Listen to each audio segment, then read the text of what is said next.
Assalamualaikum warahmatullahi wabarakatuh. Perkenalkan, nama saya Alifatul Firdausiyah, NIM 8589499501.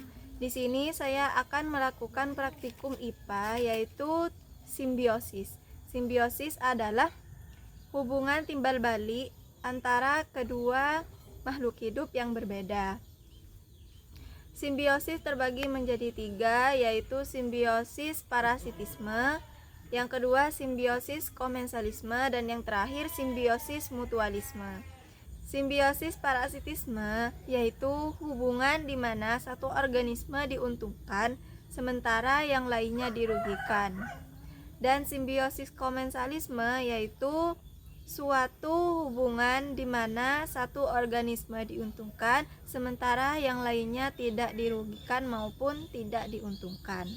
Dan yang terakhir yaitu simbiosis mutualisme.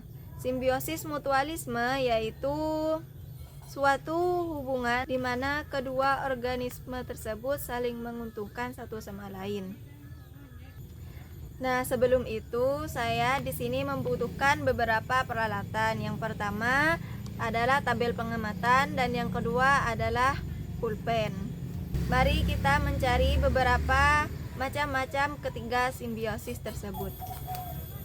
Nah, di sini yang pertama saya menemukan tanaman pagar dengan tali putri yang termasuk simbiosis parasitisme.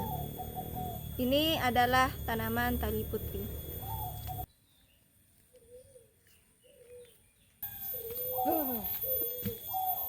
Tanaman tali putri sangat diuntungkan karena dapat memperoleh nutrisi dari tanaman pagar tersebut dan tempat untuk bertahan hidup. Sebaliknya, tanaman pagar tersebut dirugikan karena diambil nutrisinya dan berdampak pada terhambatnya pertumbuhan tanaman pagar yang bisa mengakibatkan kematian.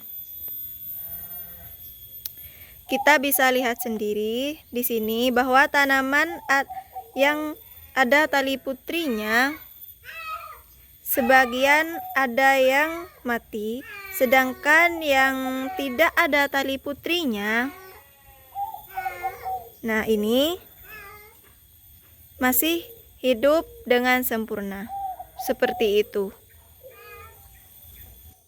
Nah, selanjutnya yang nomor 2, di sini saya menemukan salah satu contoh simbiosis komensalisme, yaitu pada tanaman lamtoro atau bisa disebut juga sebagai tanaman petai Cina dengan tanaman paku. Ini adalah contohnya. Nah, ini adalah salah satu contoh simbiosis komensalisme, yaitu pada tanaman petai Cina atau bisa disebut lamtoro dengan pohon paku atau tanaman paku.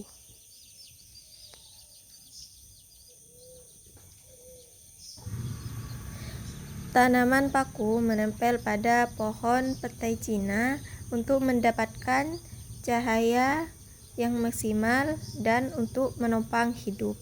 Sedangkan pohon petai Cina tidak diuntungkan maupun tidak dirugikan. Nah, di sini saya juga menemukan salah satu contoh simbiosis komensalisme, yaitu pada tanaman pohon mangga dengan buah naga. Ini adalah contohnya. Nah, bisa kita lihat di sini adalah pohon buah naga dengan pohon mangga. Ini adalah salah satu contoh simbiosis komensalisme.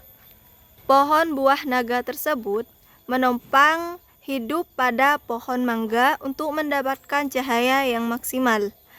Sedangkan pohon mangga tersebut tidak dirugikan maupun tidak diuntungkan. Seperti itu.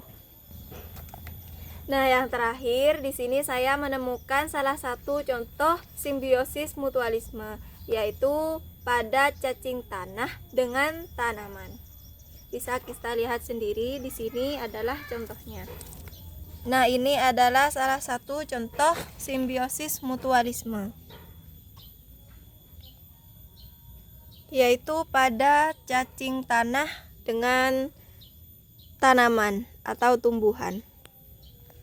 Ini adalah cacing tanah.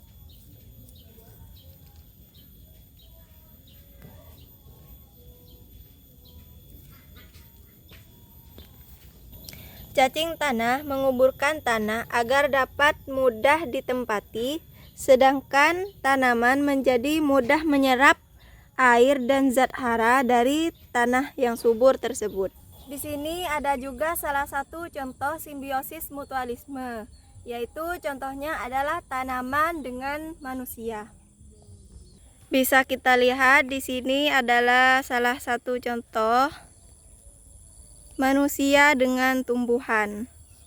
Manusia menghasilkan karbon dioksida saat bernafas yang digunakan oleh tumbuhan untuk berfotosintesis. Sedangkan tumbuhan menghasilkan oksigen dari fotosintesis yang dibutuhkan manusia untuk bernafas. Nah, itu tadi adalah beberapa contoh dari ketiga macam simbiosis tersebut.